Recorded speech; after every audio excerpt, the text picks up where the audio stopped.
கிறிஸ்துவுக்குள் பிரியமானவர்களே, இந்த நாளுக்கான மாலை நேர மன்னா அப்போஸ்தலனாகிய பவுல் ரோமருக்கு எழுதின நிருபம் 8ஆம் அதிகாரம் 23வது வசனம். ரோமர் 8:23, ரோமன்ஸ் 8:23.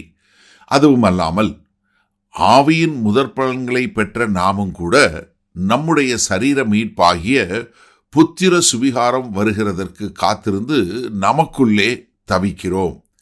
இப்போ அப்போஸ்தலனாகிய பவுல் 22ஆம் வசனம் வரைக்கும் படைப்புகளை சிருஷ்டிக்கப்பட்டவைகளை இது பண்ணிட்டு இப்போ என்ன பண்ணுறாரு, அதனுடைய நோக்கத்தை எங்கே திருப்புறாரு, ரட்சிக்கப்பட்ட நம்ம பக்கம் திருப்புறாரு. இப்போ நம்ம என்ன சொல்கிறாரு, நாமும் எப்படி இந்த சிருஷ்டிகளெல்லாம் ஏங்கி தவிக்குதோ அதே மாதிரி இந்த வீழ்ந்து போன உலகத்தில் இருக்கிற நாமும் அதே ஒன்றாக இணைந்து நாமும் அதை இது பண்ணுறோம். அதாவது ஆவியின் முதற் பலன்கள் என்று சொல்லக்கூடிய ஒரு காரியத்தை சொல்றாரு. அதாவது பரிசுத்த ஆவியானவர் நமக்குள்ள நம்முடைய வரப்போகிற மகிமைக்கு ஒரு அச்சாரமாக கொடுக்கப்பட்டிருக்கிறார். எப்படி பழைய ஏற்பாட்டில் லேவியராகமும் 23வது அதிகாரத்தில் எப்படி முதற் பலன்களான இது அறுவடையில் வரக்கூடிய காரியங்களை கொண்டு கர்த்தருக்கு கொடுப்பாங்களோ, அதே மாதிரி இங்கே தேவனாகிய கர்த்தர் என்ன பண்ணியிருக்கிறார், நம்முடைய மீட்பிற்கு அச்சாரமாக பரிசுத்த ஆவியை நமக்கு கொடுத்திருக்கிறார். நீங்கள் எபேசியர் சபைக்கு எழுதும்போது எபேசியர் 1வது அதிகாரம் 13-14 பார்க்கும்போது, நீங்களும் உங்கள் ரட்சிப்பின் சுவிசேஷமாகிய சத்திய வசனத்தை கேட்டு விசுவாசிகள் ஆனபோது வாக்குத்தத்தம் பண்ணப்பட்ட பரிசுத்த ஆவியால் அவருக்குள் முத்திரை போடப்பட்டீர்கள். என்ன? அவருக்கு சொந்தமானவர்கள் அவருடைய மகிமைக்கு புகழ்ச்சியாக மீட்கப்படுவார்கள் என்பதற்கு ஆவியானவர் நம்முடைய சுதந்திரத்தின் அச்சாரமாய் இருக்கிறார்.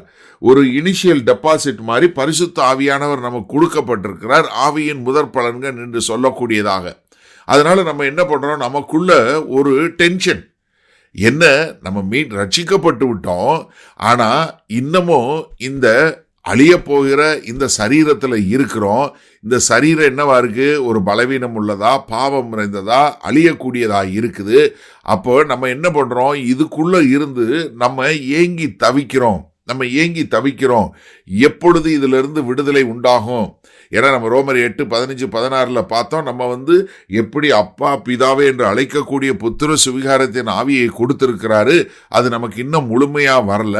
அது வர்ற வரைக்கும் நம்ம என்ன பண்றோம், நமக்குள்ள ஏங்கி தவிக்கிறோம் என்று சொல்லக்கூடியதா. நீங்க 2 கொரிந்தியர் 5வது அதிகாரத்துல பார்த்தீங்கன்னா 2வது வசனத்திலிருந்து, ஏனெனில் இந்த கூடாரத்திலே நாமும் தவித்து நம்முடைய பரம வாசஸ்தலத்தை தரித்து கொள்ள மிகவும் வாஞ்சையுள்ளவர்களாய் இருக்கிறோம். தரித்து கொண்டவர்களானால் நிர்வாணிகளாக காணப்பட மாட்டோம். இந்த கூடாரத்திலிருந்து நாம் பாரம் சுமந்து தவிக்கிறோம். இந்த போர்வையை களைந்து போடவென்று விரும்பாமல் மரணமானது ஜீவனாலே விழுங்கப்படுவதற்கு போர்வையை தரித்து கொள்ளவர்களாய் இருக்க வேண்டும் என்று விரும்புகிறோம். அதனாலதான் 1 கொரிந்தியர் 15வது அதிகாரத்துல சொல்லும்போது 52-53 வசனம் சொல்லும்போது, எக்காலம் தொனிக்கும், அப்பொழுது மரித்தோர் அழிவில்லாதவர்களாய் எழுந்திருப்பார்கள், நாமும் மறுரூபமாக்கப்படுவோம். அழிவுள்ளதாகி இந்த அழியாமையும் சாவுக்கு ஏதுவாகியது சாவாமையும் தரித்து கொள்ளும். அப்போ நமக்கு தெரியும் இதுதான் வரப்போகுதுன்னு. அதனால நம்ம என்ன பண்றோம், ஏங்கி தவிக்கக்கூடியவர்களாய் இருக்கிறோம். சரி, இந்த நாளில் இந்த வசனத்தை நம்ம எப்படி எடுத்துக்கொள்வது? அதாவது நம்ம ஏற்கனவே நம்ம மகிமை பெறக்கூடியதாக பரிசுத்த ஆவியை பெற்றுவிட்டோம், ஆனாலும் இல்லை. எப்படி இருக்கு, ஆனா இல்லை.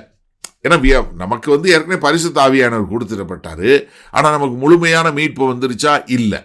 அப்போ இந்த ஒரு டென்ஷன் இருக்கா, இந்த என்ன, எனக்கு இதுதான் ஒரு முழுமையான ஒரு ரட்சிப்பு, ஆனால் என்னுடைய சரீரத்தில் இப்படிப்பட்ட ஒரு பாடுல இதில் இருக்கிறனே அப்படிங்கிற ஒரு காரியம் இருக்குது பார்த்தீங்களா? இந்த ரெண்டுக்கும் இடையில நமக்கு என்னத்தை கொடுக்குதுன்னா, இது நமக்கு ஒரு பொறுமையையும் ஒரு நம்பிக்கையும் கொடுக்கிறது.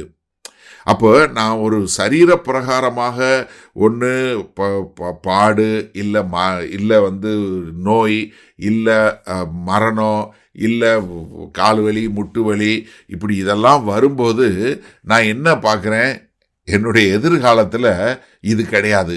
எதிர்காலத்தில் நான் என்ன பண்ண போகிறேன், ஒரு முழுமையான அழியாமையை தரித்து கொள்ள போகிறேன். அப்போ எனக்குள்ள என்ன வருது, இப்போ உள்ளுக்குள்ளே வரக்கூடிய ஒரு ஏங்கி தவிக்கிறது பாருங்க, இது தோல்வி இல்லை. ஏன்னா இது என்ன பண்ணுது, நான் ஒரு பரிசுத்தமாய் ஒரு கிறிஸ்துவுக்குள் ஒரு முழுமையான வாழ்க்கை வாழ வேண்டும் என்கிற ஒரு ஏங்கி தவிப்பு அப்போ எனக்கு என்ன பண்ணுது, ஒரு நிச்சயமான எதிர்பார்ப்பை கொடுக்கிறது. அந்த எதிர்பார்ப்பு ஒரு பொறுமையும் ஒரு நம்பிக்கையும் கொடுக்கிறது. அப்போ என்னுடைய எதிர்கால நம்பிக்கை ஜீவனுள்ளதாய் இருக்கும்போது, அது உயிர்ப்புள்ளதாய் இருக்கும்போது, அது என்னுடைய ஒவ்வொரு நாள் வாழ்க்கையிலும் நான் எதை தெரிவு செய்ய வேண்டும் என்பதை சரியான முறையில் தெரிவு செய்யக்கூடிய ஒரு காரியத்தை கொடுக்கிறது. அப்போ நம்ம அதை சரியான முறையில் புரிந்து கொண்டு அதற்கேற்றார் போல் வாழ்வோமா? மகா கிருபையும் இரக்கம் நிறைந்த எங்கள் அன்பின் தகப்பனே, இதோ எதிர்காலத்தில் எங்களுடைய மீட்பு ஒரு நம்பிக்கை எப்படி இருக்கிறது என்பதை நாங்கள் கண்டுகொண்டோம். அதனால் ஆண்டவரே, எங்களுடைய வாழ்க்கையில் நாங்கள் ஒவ்வொரு நாளும் செய்யக்கூடிய தெரிவுகள் ஆண்டவரே எதிர்கால நம்பிக்கையோடு இருக்க எங்களை ஒப்புக் கொடுக்கிறோம். இயேசு கிறிஸ்துவின் மூலம் பிதாவே, ஆமேன். கர்த்தர் உங்களை ஆசீர்வதிப்பாராக. நாம் நாளை காலை தினசரி தியானத்தில் சந்திப்போம். Good night.